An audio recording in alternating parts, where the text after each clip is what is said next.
What's up, everybody? This is George C.L.C. Samuels here, aka the Bitcoin Preacher, Bitcoin Cash, here with Roger Ver, aka Bitcoin Jesus.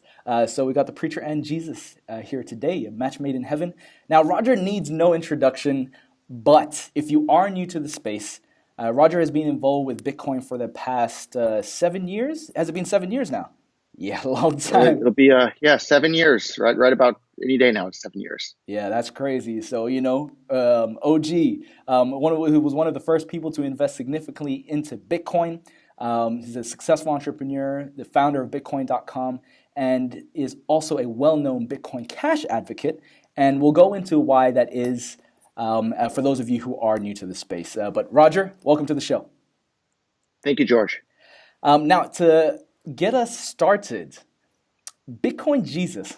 This is a good one to. So I know. But where did that come from? Why has it stuck? And do you sometimes wish it wasn't your nickname? So I'll answer the last question first. I would prefer that was not my nickname. Things definitely did not work out very well for the original Jesus. Yes. Eventually, he was murdered by the government of his day. Oof. I would prefer not to meet the same fate. Yeah. I think the nickname came because back in the early days, there weren't too many people at all telling people about Bitcoin, whereas I was so excited about this. I knew it was, fundamentally a world-changing technology, world-changing technology for the better. Yeah. Some world-changing technologies are for the worse, but Bitcoin is definitely one of those ones that's for the better. Yeah. So I wanted to tell everybody about it as quickly as I possibly could, and anybody I could get to listen. And I think the first time I remember somebody saying it to me, I was at a barbecue at a Bitcoin startup that I had invested in, founder's home. Yeah. And there were a whole bunch of high school kids from the house next door that came over to see what we were all up to. Mm. And I was telling all these high school kids all about Bitcoin and explaining to them how it works. And, they're young, digital money, that doesn't seem like it's too weird for them. So they were very interested about it and very excited about it. And I had maybe a dozen of them around me, and I was sitting each of them up with a Bitcoin wallet and sending them each $1 worth of Bitcoin. And one of the adults looking on, and the kids were all so excited about it, one of the adults looking on said, "Roger, it's like you're a Bitcoin Jesus, and you have all your disciples around you," because all the kids were saying, "I'm going to tell my friends, I'm going to go buy some tomorrow." Yep. And they were all excited about it. So I think that's where it started. Yeah. Do you ever feel like, especially at, in this point in time, do you ever fear for your life? There's obviously a lot of controversy, a lot of people who love to hate you online, but in the same breath, you've been in this space for a long time. You've helped get Bitcoin to where it is today in terms of spreading the word. Have you ever feared for your life at all? I've had a couple of crazy people send death threats, but not because they were mad about anything with Bitcoin. They were just saying, send me money or I'm going to hurt you and your family or poison them or do horrible things like that. Yeah. So rather than pay them anything, I actually put a bounty out for leading information that leads to their arrest. Wow. And some of those bounties are pretty significant at this point. I guess the biggest fear I have is from, government and people that want to use violence against other people. And that's I saw the SEC today was saying that you better not issue do an ICO without our permission or we're going to hurt you, is essentially what they're saying. And to me, that's crazy. If someone wants to make a risky investment, it's their money to make their risky investment with. Yeah, and they shouldn't need the permission from somebody else like the SEC or anybody else. And for me, that's what Bitcoin and cryptocurrencies are all about, is enabling the individual to have 100% complete control over their own money and not need the permission from somebody like SEC or anybody else for that matter to send and receive money with anybody else. And guess what? Risky investments, lots of times you'll lose your money, but people buy lottery tickets every day too. You're almost guaranteed to lose your money buying lottery tickets, but it's at the end of the day, it's your money and you should be able to spend or gamble or invest it any way that you see fit. And you shouldn't need the permission from some politicians living in some far off city that know basically nothing about you or your own life. Yeah, exactly. And now the goal for this particular interview is we really wanted to get more behind you as a human being, because I think a lot of people, especially in the crypto and Bitcoin community, tend to forget that there are human beings on the other side of these accounts, right? So the questions for this particular interview is all around just helping people to understand a little bit more about you as a human being. So don't worry too much about the technical questions, as we've seen in other interviews. It'll be geared around that. Now, for people who are new to the space, of course, Bitcoin Core BTC versus Bitcoin Cash BCH. In a nutshell, what's the main difference? Why does it matter? So if you want to, I guess, understand the difference, the best place to start is the Bitcoin white paper. So if you go and read the Bitcoin white paper that's titled Bitcoin, a peer-to-peer electronic cash system, that's what Bitcoin Cash is today. It's a peer-to-peer electronic cash system. BTC used to be that, but a bunch of developers managed to get involved and kick out everybody who disagreed with them from the project. And they've been, hot wiring Bitcoin Core BTC to become a settlement layer rather than a peer-to-peer cash system. And if you want to build a settlement layer, that's fine. Go ahead. I wish you the best of luck. I just wish that they hadn't managed to divide the Bitcoin ecosystem and engage in all sorts of censorship and personal attacks and just all sorts of craziness that should be the exact opposite thing of what we should be supporting as Bitcoiners or cryptocurrency enthusiasts. For me, it's all about freedom to engage in commerce with your own money. And for me, spending money is a form of speech. Yet these people that support, and I shouldn't generalize that it's all of them, but a huge percentage of them have been engaging in massive censorship campaigns. They've been accusing me of paying for online media manipulation. I've never done anything of the sort whatsoever. And yet there very clearly seems to be somebody that's been attacking Bitcoin Cash constantly from accounts that don't even seem to be human. So it's possible, although I think it's unlikely that that's Bitcoin Cash supporters paying for that to be done as a false flag attack. But I think that's much, much, much less likely than that it's actually somebody who just doesn't want people to have peer-to-peer money that can't be controlled by anybody. This whole SegWit thing, the entire purpose of SegWit was so that there wouldn't be a hard fork and split the community. Yet SegWit was rammed down the community's throat using censorship and personal attacks and all sorts of craziness. And it had the exact effect of what they were claiming the entire point of it was to prevent. They didn't want any sort of hard fork or splitting of the community. Instead, now Bitcoin is splintered into a dozen different versions of Bitcoin. And the community's fractured not only into different versions of Bitcoin, a bunch of the community left for all sorts of different altcoins. All of these altcoins were initially intended to be built on top of Bitcoin, and we could have done all this on Bitcoin. But these people, at the end of the day, are basically economic central planners. They think they know the right amount of block space to produce. And rather than just saying the market can decide what the right amount of block space to produce is, they want to centrally plan those things. And you look all over the world, anytime governments centrally plan anything, you have a poor quality product at a price that's higher than it otherwise would have been. And that's exactly what we saw with Bitcoin. You have a poor user experience, and the fees are much higher than they would have needed to have been. And so instead, people are busy using things like Bitcoin Cash and a bunch of other altcoins out there as well.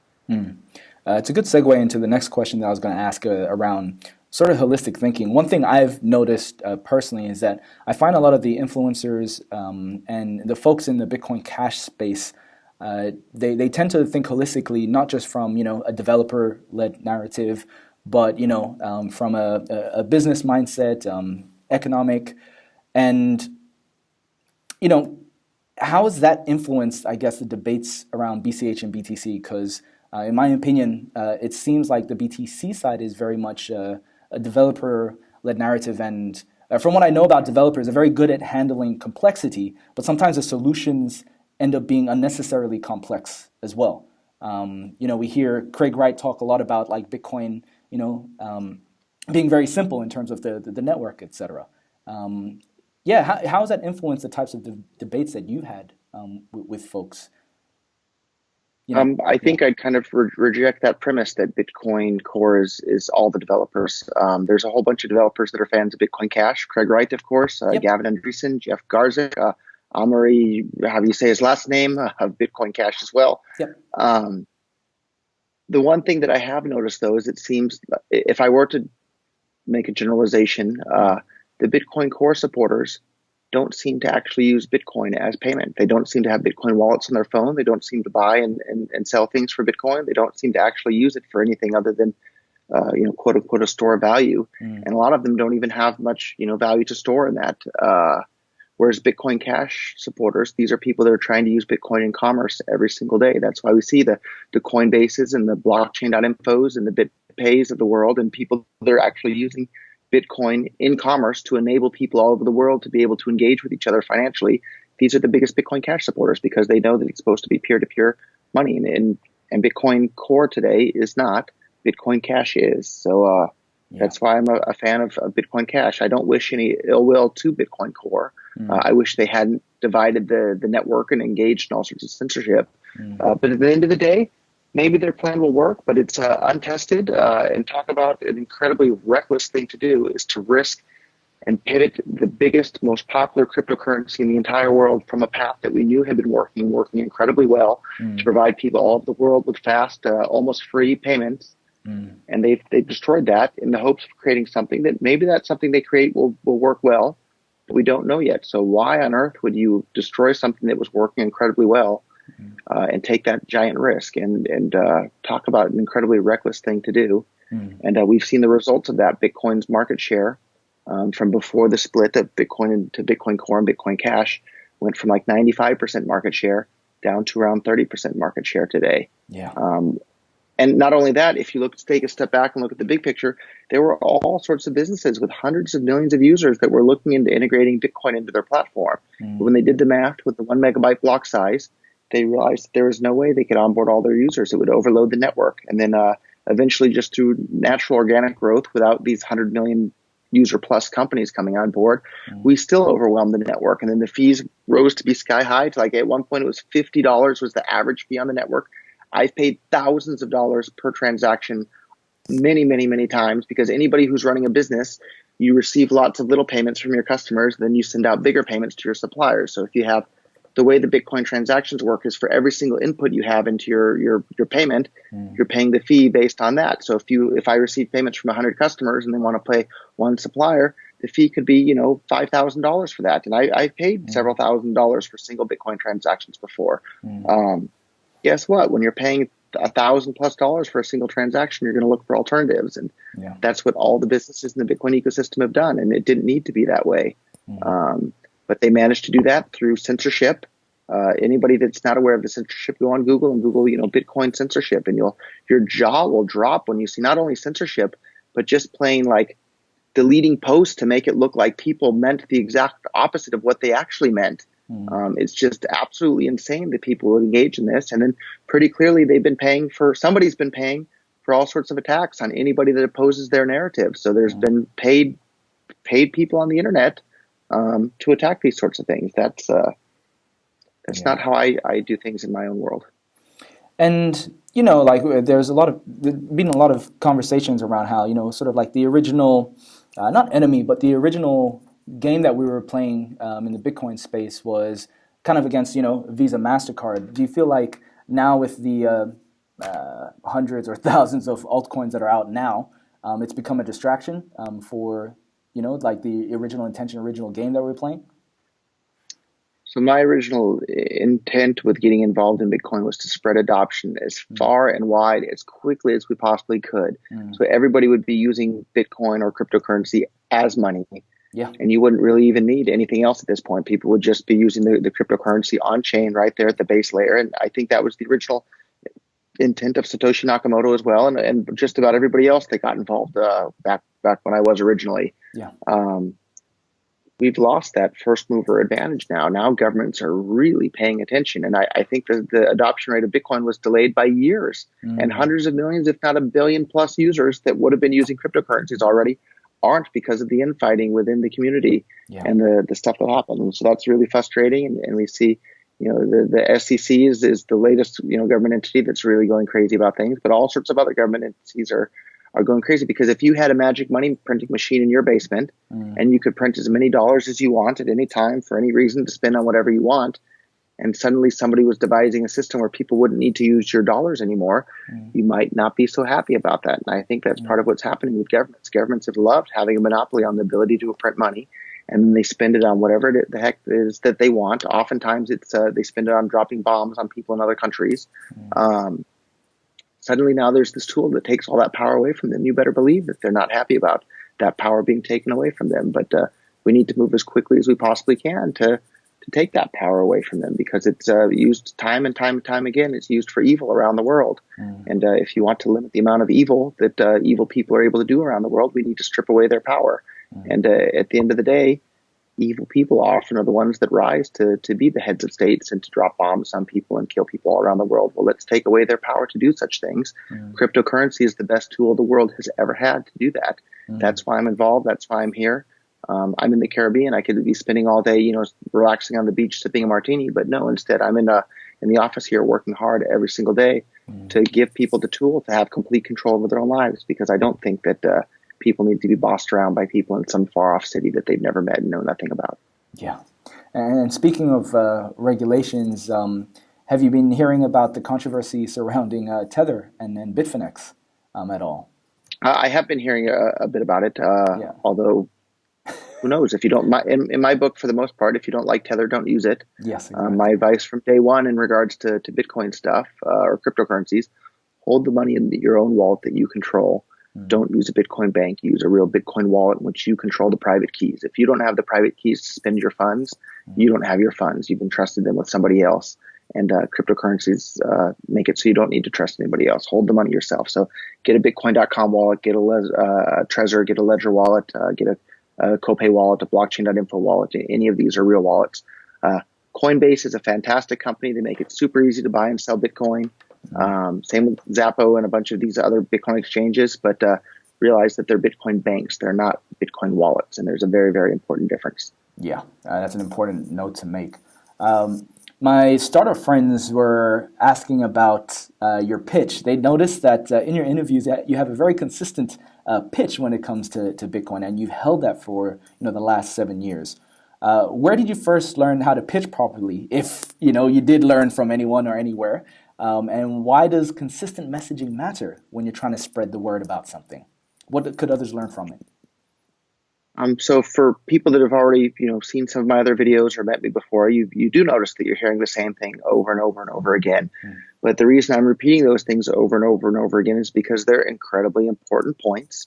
And because every single time I do another interview, lots of new people hear those points for the very first time that hadn't heard it previously. So if you've heard them before, I'm sorry for repeating. But it's for the people that haven't heard those points before. Correct. And it's important to point out that Bitcoin never had any sort of scaling problem whatsoever. An artificial problem was created by these small block advocates and Blockstream supporters. They created a problem intentionally, and then they said, oh, look, we have this solution to the problem that they've created. So one of my favorite thinkers or people that influenced me in the past was a man named Harry Brown, who was an investment advisor and also the Libertarian Party presidential candidate in 1996, I believe. And he said government is like somebody who breaks your legs and then hands you a pair of crutches and says, see, if it wasn't for the government, you wouldn't be able to walk. And that's exactly what happened to Bitcoin. These people came in and broke Bitcoin's ability to be used as a worldwide payment network, and then came in and said, look, we have a solution to fix that problem. If it wasn't for us, Bitcoin wouldn't be able to be usable. And no, they intentionally damaged it. And I hear other people saying time and time again that on-chain scaling, just raising the block size from 1 megabyte to 2 megabytes or 8 megabytes, that's not a long-term solution. But no, they're absolutely wrong. Yeah. There's this thing called Moore's Law, which means that on every 18 months on average, the price and speed and capacity of computing stuff drops in half, or for the same dollar amount, doubles in capacity or speed or throughput. Yeah. So it is a long-term solution. You can double every 18 months. It doesn't take too many doublings before the entire world is able to be on this network. And, I got involved in Bitcoin in 2011. Bitcoin came out in 2009. We're in 2018, and we still have the same 1 megabyte block size cap. And initially, when that 1 megabyte limit was put in place, the blocks were maybe 5 kilobytes or something like that. So we were looking at, 200 times the actual block size. So if now the blocks are 1 megabyte, that means we could make the blocks 200 megabytes today. And the difference in what the blocks actually are and the maximum block size would be the same as when the block size was initially put in. So anyhow, that's all kind of water under the bridge at this point. The two different visions for Bitcoin have split. Yep. There's Bitcoin Core that want it to be this peer-to-peer settlement layer where you're going to have to trust all sorts of people to run Lightning nodes for you to monitor your channels. And maybe that'll work. Maybe that'll work fantastic. I wish them the best of luck. I feel like they've stolen the Bitcoin name or usurped the Bitcoin name for a project that wasn't even remotely described in the Bitcoin white paper. But luckily we have Bitcoin Cash, which in my book is Bitcoin. It's the Bitcoin described in the Bitcoin white paper. It's the Bitcoin that people like myself got involved in. It's the version of Bitcoin that Satoshi Nakamoto was advocating. It's the version of Bitcoin that Gavin Andreessen, the person that Satoshi Nakamoto basically turned over the project to when he left, it's the version that he got involved in.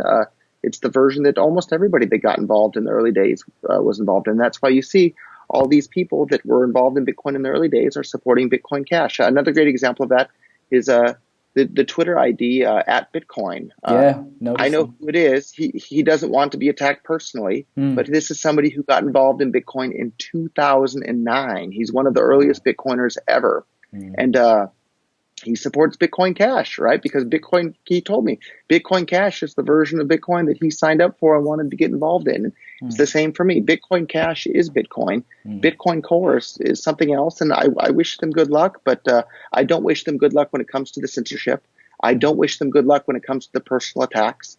You should attack ideas all day long and explain why you think the ideas are wrong, but you don't need to engage in all sorts of ad hominem attacks and all sorts of social media manipulation via those ad hominem attacks. Like, I don't wish them good luck in that.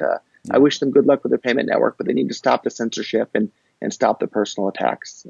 And you don't see very much of that sort of thing at all coming from the Bitcoin Cash camp for the most part, with some exceptions. And I wish those people that are engaging in personal attacks and making fun of people for things that aren't related to the actual underlying issues, I wish those people would stop. But you see a lot less of it in general, I think, from the Bitcoin Cash camp than you do from the Bitcoin Core camp.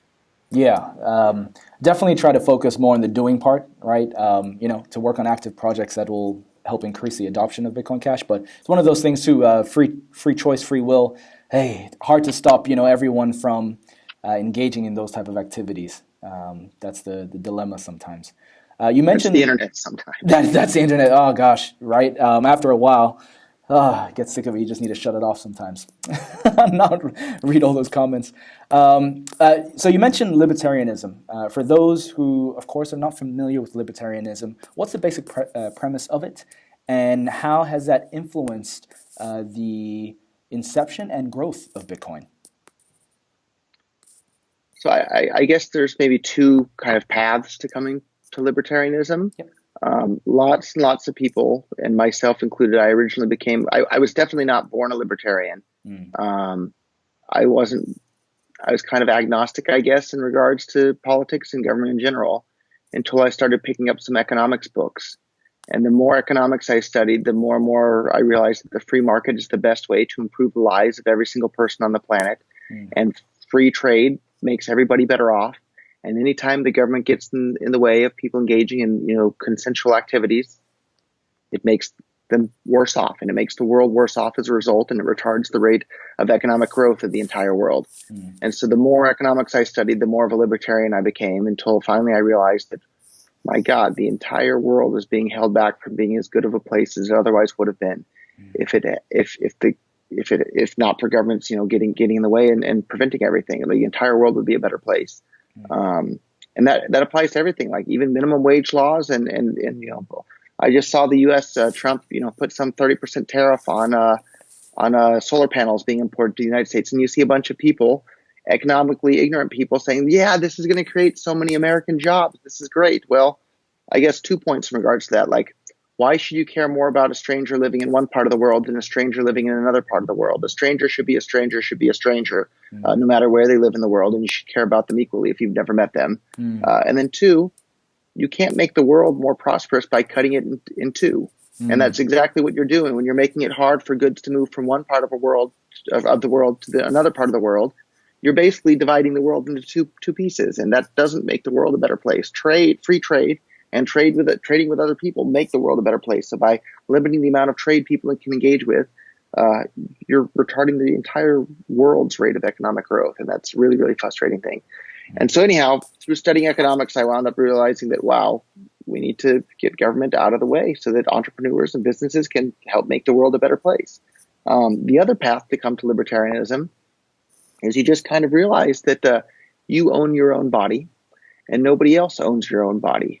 And the mind that's inside of my own head that I control, that mind controls my own body, and I can move my arms and do whatever I want with my labor, because the labor also belongs to me.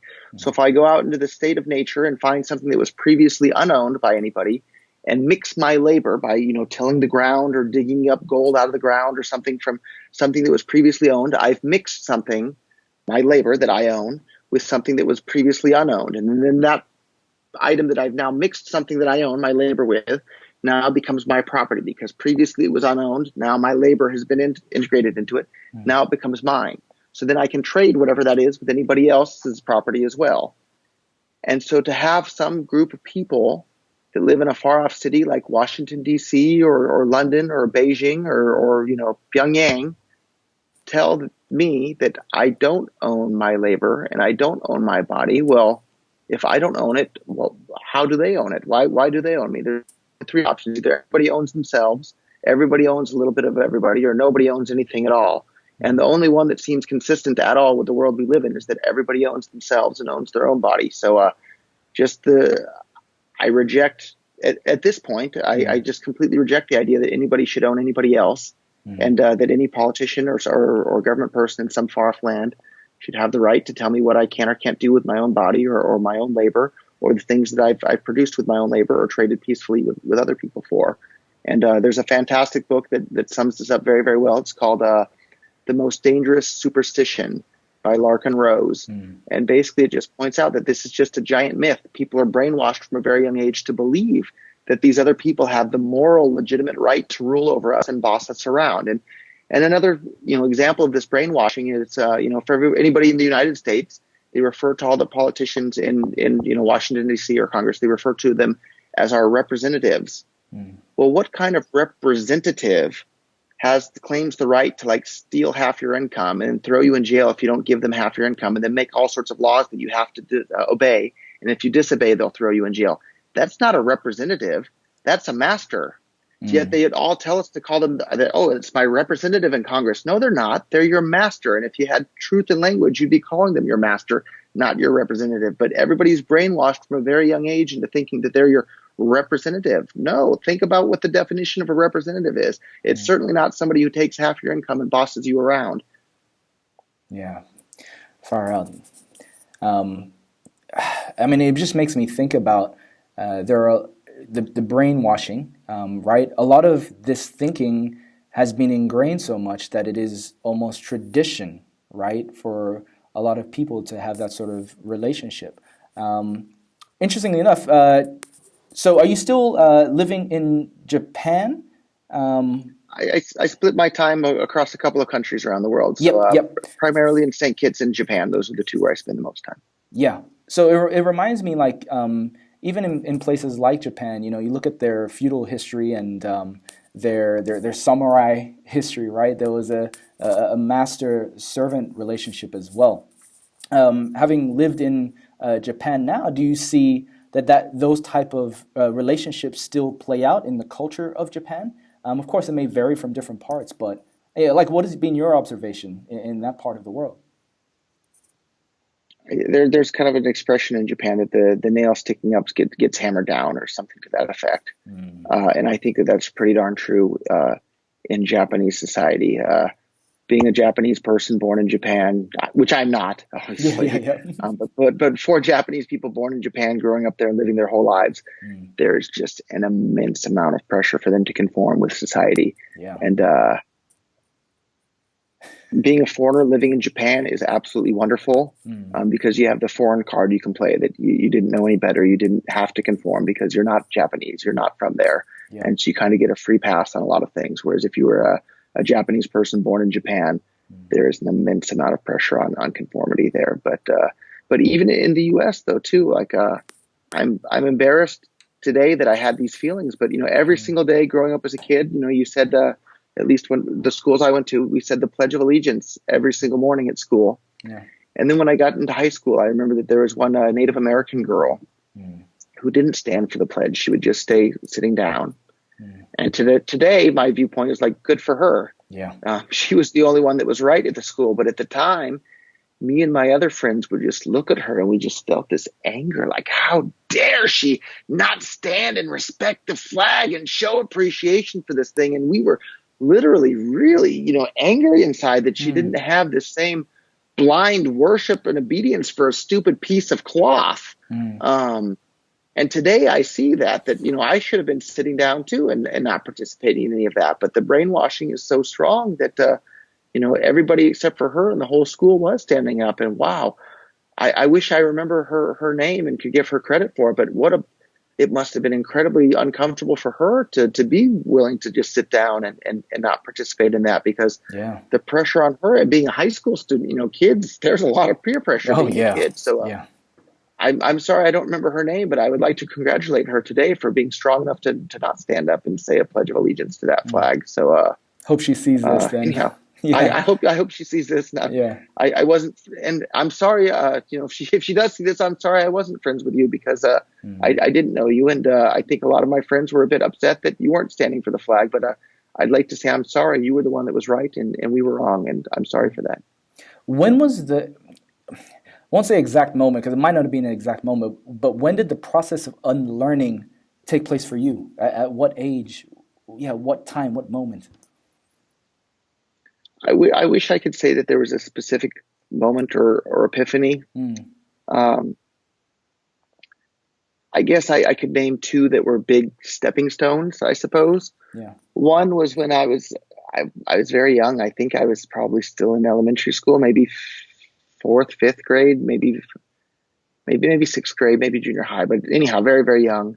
And on the ballot in California, where I was living at the time, there was a proposition to raise the taxes on cigarettes. And nobody in my family smoked, and they were justifying the raising of the taxes on cigarettes to pay for the schools. And they said the children are going to get more money in the schools.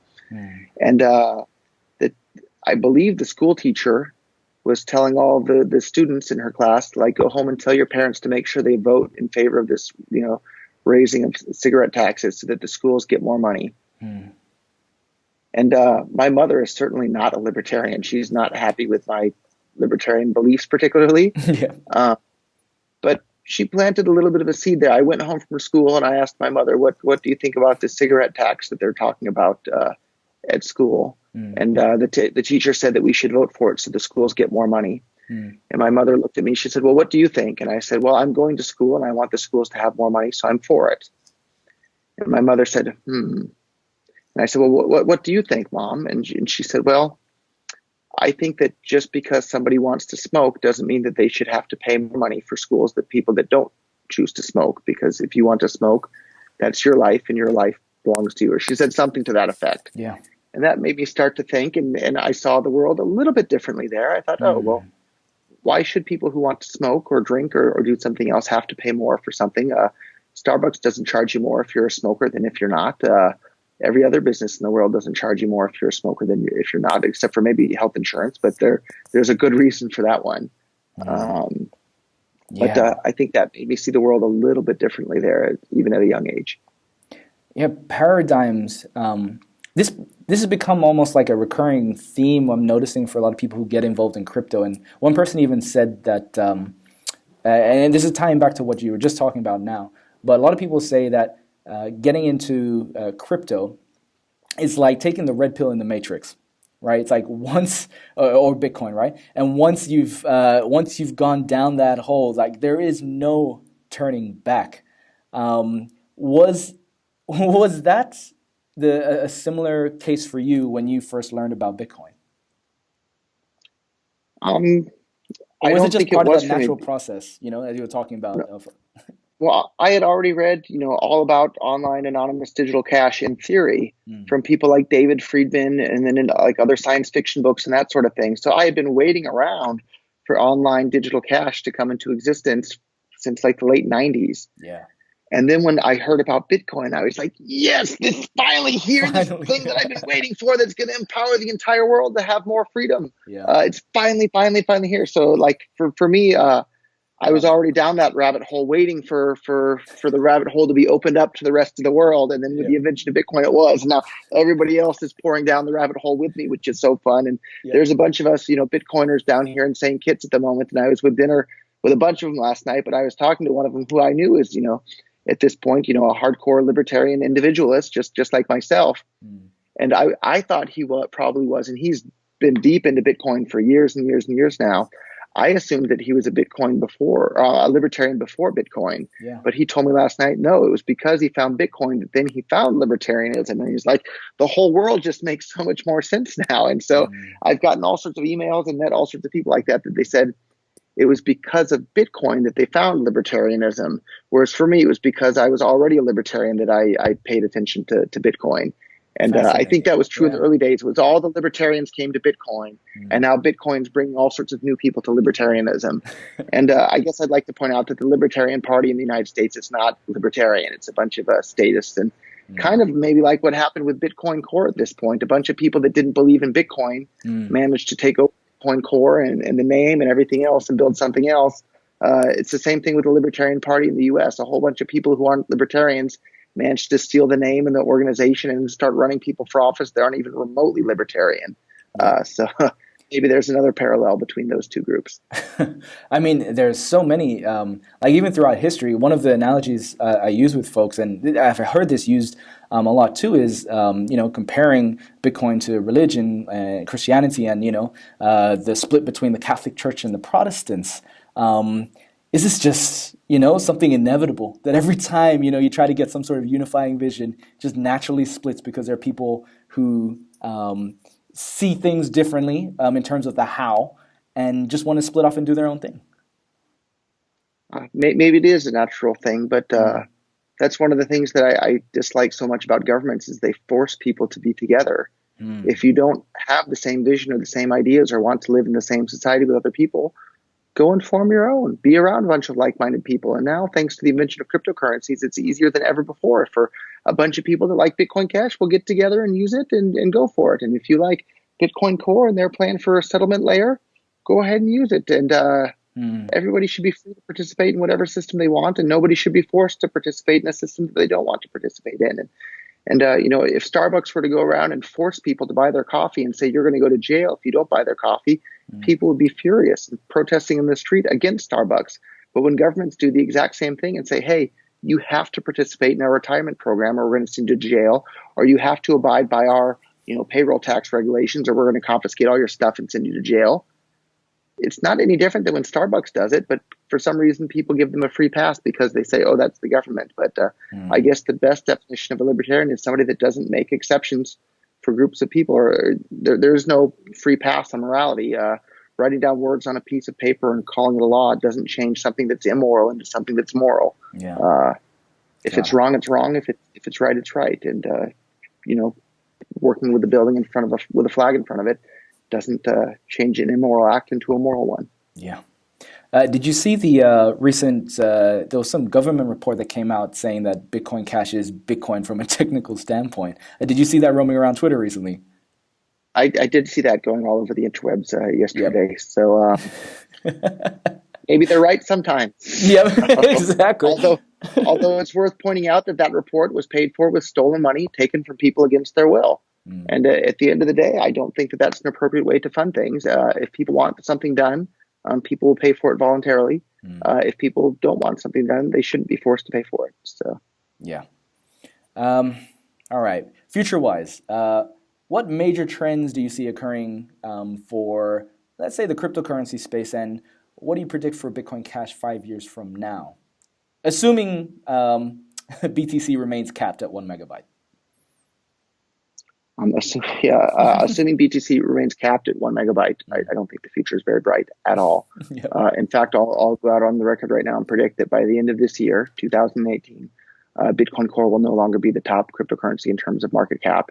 It's already no longer the top cryptocurrency in terms of number of transactions per day and the amount of money moved on it per day. So about the only, and there's a bunch of different metrics, but one of the few metrics that it has left is that it's still in top spot is terms of market cap. And by the end of this year, I don't think that'll be the case at all anymore. Yeah. Bitcoin Cash, I'm very optimistic on it. It has the exact same economic formula that led Bitcoin from nothing to the worldwide phenomenon that it is today. Bitcoin Core does not have that economic formula. And so we have the empirical evidence showing that it works and worked incredibly well. I think that that's likely to continue. So I think by the end of this year, a number of cryptocurrencies will probably surpass Bitcoin Core in terms of market cap and amount of money moved and number of transactions happening on the network each day. The two front runners for that, of course, are Bitcoin Cash, and Ethereum. Yeah. But there's a bunch of other ones too that we should discount as well. Dash has a huge marketing budget each month because of the way their block reward is allocated for doing those sorts of things. Monero has incredibly strong privacy. There's a whole bunch of things out there that we should not discount. There's 1,001, maybe 10,001 different altcoins out there at this point. But I think in the coming years, we'll see a bit of a consolidation again at some point as the network effect kicks in. And I think we'll see a smaller number of currencies where the majority of the action is upon. But right now, like basically due to the censorship and the limitation of the block size and the intentional high fees, like a lot of people don't realize this, or they can't believe anybody would be so stupid as to think such a thing. But many of the Bitcoin Core supporters, including, Adam Back and Greg Maxwell and Eric Lombroso and these people, they openly say that they want Bitcoin Core to have high fees. Well, guess what? If you have two different versions of Bitcoin, one that's slow, expensive to use, and unreliable, and another that's fast, cheap, and reliable, you don't have to be a rocket scientist to figure out which one of those two versions of Bitcoin is going to be more useful to people, and therefore which one more people are going to use. And that's obviously Bitcoin Cash. And that's why I've sold the majority of my Bitcoin Core to buy more Bitcoin Cash, and have done fantastically well. Over the last 3 months, Bitcoin Cash has far, far outperformed Bitcoin Core. And that's going to continue into the future as well. There's no doubt in my mind on that. So if you're looking for investment advice, it would be to buy Bitcoin Cash and probably sell some of your Bitcoin Core to do it. I'm not optimistic on the future of Bitcoin Core, but I wish them the best of luck. I'm not out there trying to hurt them. But man, I wouldn't buy stock in a snake oil sales company, and I'm not going to put more of my money into Bitcoin Core because they have this upside down, backwards, wrong economic model for what Bitcoin Core is. It's not useful as a currency, and if it's not useful as a currency, it's not useful as a store of value. The only reason something can be used as a store of value is if it has some other secondary use case, and they've destroyed that secondary use case with Bitcoin Core. So its use case as a store of value is declining as well. Next couple of questions are from the community.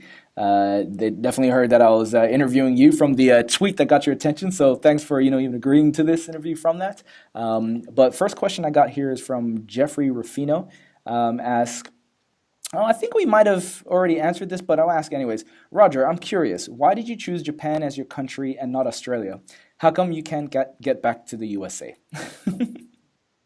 So first of all, I can go to the U.S. anytime I want. I have a 10-year visa. I was just in the U.S. a couple weeks ago.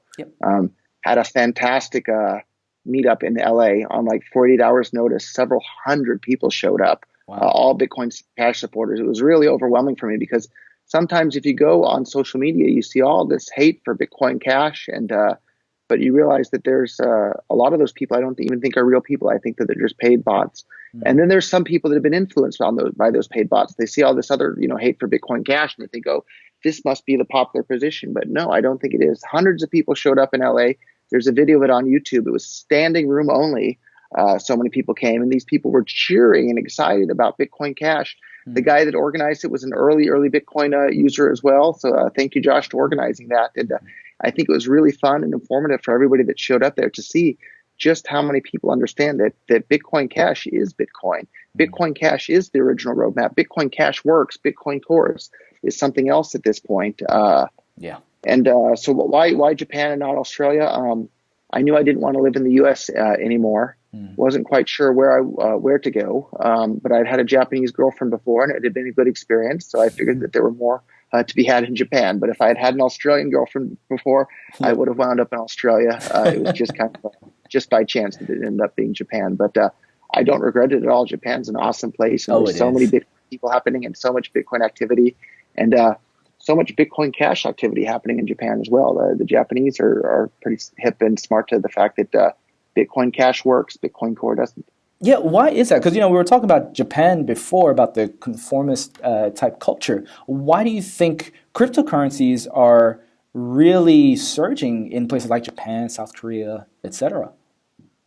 So I guess one other interesting thing that's happened in Japan. So almost all of the very first restaurants in all of Japan to start accepting Bitcoin back in maybe, 2012 or 2013 was probably when the first one started doing them. All of them are now accepting Bitcoin Cash, and they've stopped accepting Bitcoin Core. And Really? that's a really, really big sign, I think, that they're switching to Bitcoin Cash because it actually works for payments. With Yeah. $50 fees, you can't use that to pay in a restaurant. And maybe you hear all this talk about the Lightning Network this and the Lightning Network that. Maybe someday it'll work, and I hope it does work someday, but it'll Yeah. work better, faster, cheaper, and more reliably on top of Bitcoin Cash than it will on top of Bitcoin Core. You hear all these people saying that SegWit is a requirement for Lightning Network. No, you've been brainwashed by the propaganda.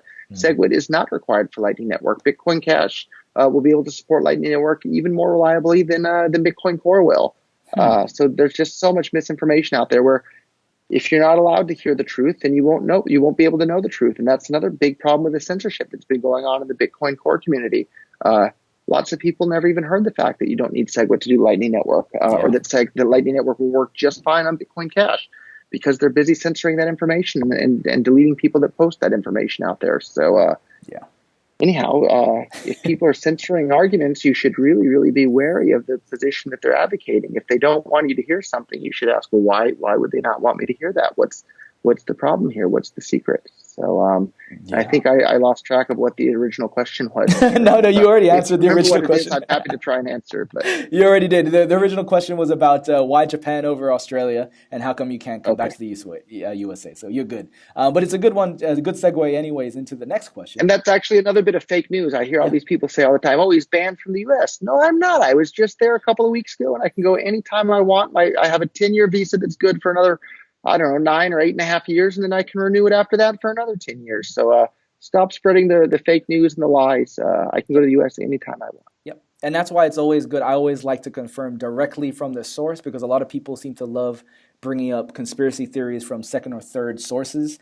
And they just continue to believe it. Even if you present them directly from the source, it's like, this is what is actually said. They'll be like, nope, doesn't support my narrative.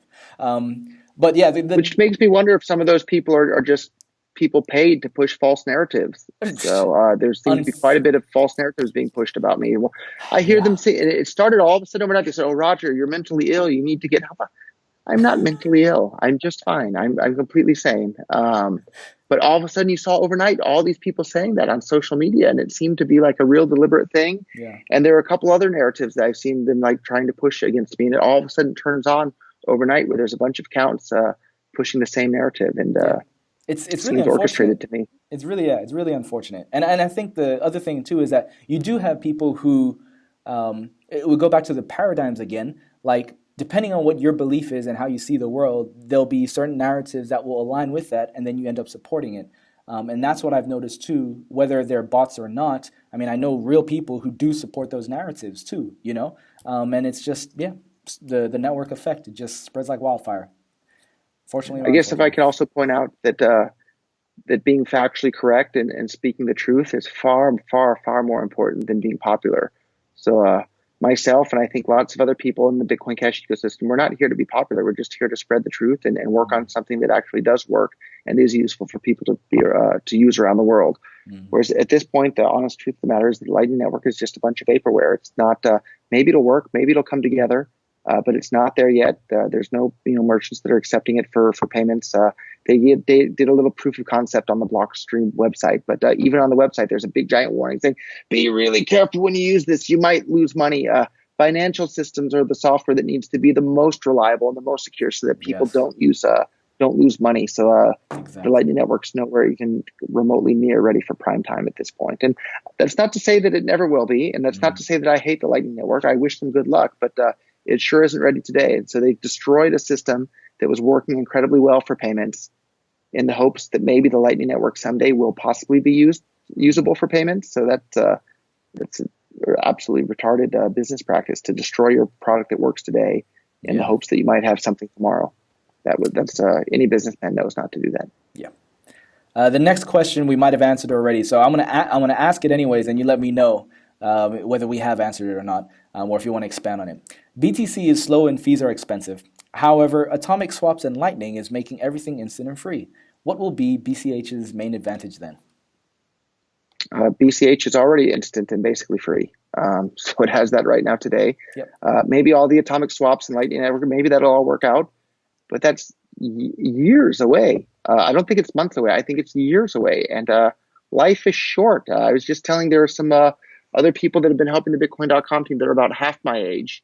And I told them that, well, at my age, I'm twice your age. My life is, with the average normal human lifespan, without some exciting technology that's coming down the line, with traditional human lifespans, my life is about half over already. And boy, did it ever go fast. And I'm halfway through. That's a scary thought. And I told those kids who are, about, coming up on 20, I said, your life is about a quarter of the way over. Think about how fast that went. We need to move quickly. We need to do things sooner rather than later. And that's how I see it when it comes to Lightning Network and atomic swaps. Maybe they'll be working in a decade from now. Great. I hope they're working in 10 days from now. Yeah. But they're not. And right now we have a system that works right now today, and that's Bitcoin Cash. Bitcoin Cash is the exact same version of Bitcoin. Works the exact same way as just a couple of months ago on the Bitcoin network. And that's what led Bitcoin to be this worldwide phenomenon that it is today. So the question is, what about atomic swaps and Lightning Network making everything fast, instant, and free?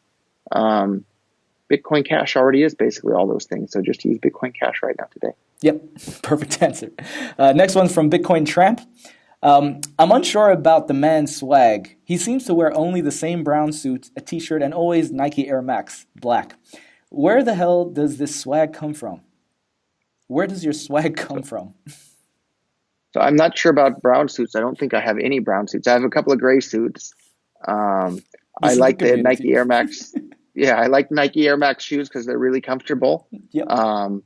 And I bought dress shoes in the past, but they're uncomfortable. And everybody just expects you to wear dress shoes because that's like the societal pressure and conformity that you have there. But my Nike Air Maxes are more comfortable, so I wear those, and I don't care. I don't have anything to prove to anybody about what type of shoes I wear. I can wear whatever type of shoes I want, and I like the Nike Air Maxes because they're comfortable. So, I used to wear Bitcoin shirts all the time, anywhere in public, all day, every day. But now I think Bitcoin has enough brand awareness where I don't need to do that, and I'd like to have a little more privacy in my life. So I don't really wear Bitcoin shirts in public too often anymore, unless I'm going to like a Bitcoin conference or something like that. But not just around town and generally anymore. Yep. Next question. I'd like to know a little bit more about Roger's jiu-jitsu background. Are you a UFC fan?